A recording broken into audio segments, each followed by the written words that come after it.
Hello children, today we are going to discuss the lesson living and non-living children. Okay, now living and non-living, all the animals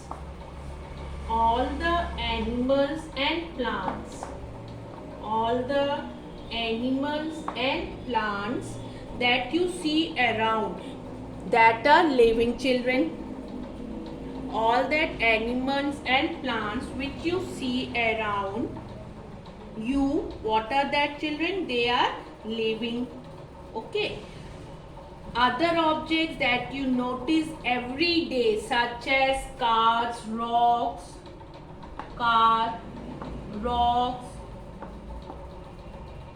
buses, what are that children? They are non-living. What are that? They are non-living.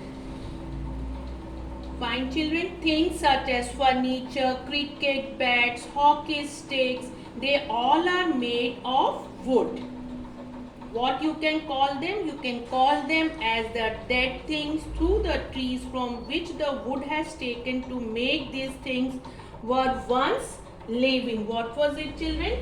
Once they were living. Okay. Now children, there are certain common features of living and non-living things. Let us discuss the common features. Let us discuss some of the common features of living and non-living things children. All living things and non-living things, they are made up of matter. All living and non-living things children, they are made up of matter. Fine children. Now you know that the matter occupies the space and it has mass. So all living and non-living things have mass and occupy mass. They have space and they occupy mass.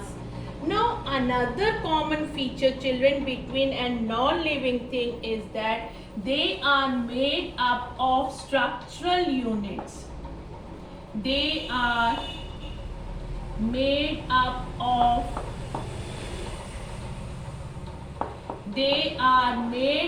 of children structural units. A non-living thing like a chalk children, you keep on breaking them into the smaller particles. The point comes when you get the smallest piece of chalk.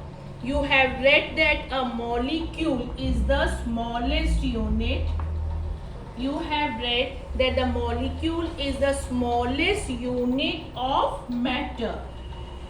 Molecule is the smallest unit of matter children. Now what is the smallest unit of a living thing? Let us discuss now what is the smallest matter of a living thing children. That is a cell. What is it children? That is a cell. The structural unit of a living thing is the cell. Cell vary in size and shape. There are different kinds of cells in the body of a living thing. Now, what are the differences between living and non-living things? There are certain points on which we will be discussing children. You will able to, you can see children some of the differences such as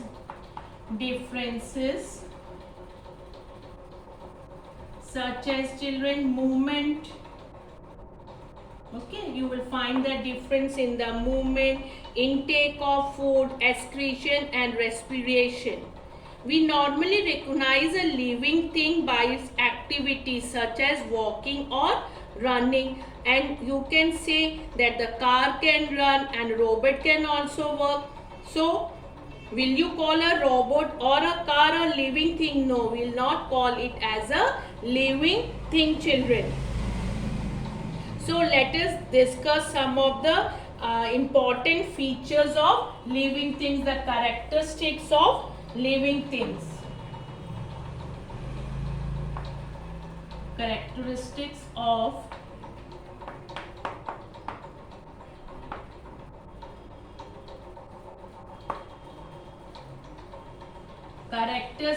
of living things. You can see animals move. They move around in search of food.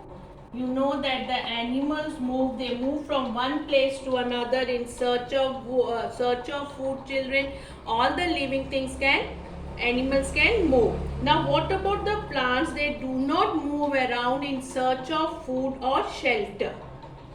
But you can see there is a movement in plant. For example, touch me not, sunflower. As sunflower turns its face towards the sun, the sunflower turns its face towards the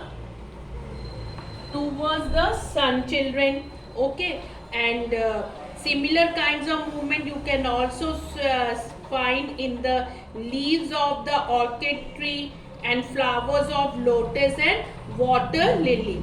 But non-living things can move too, but they do not have the other characteristics which are present in the living things. All living things, they are made up of cells, children. All living things, they are made up of cells. Fine, children.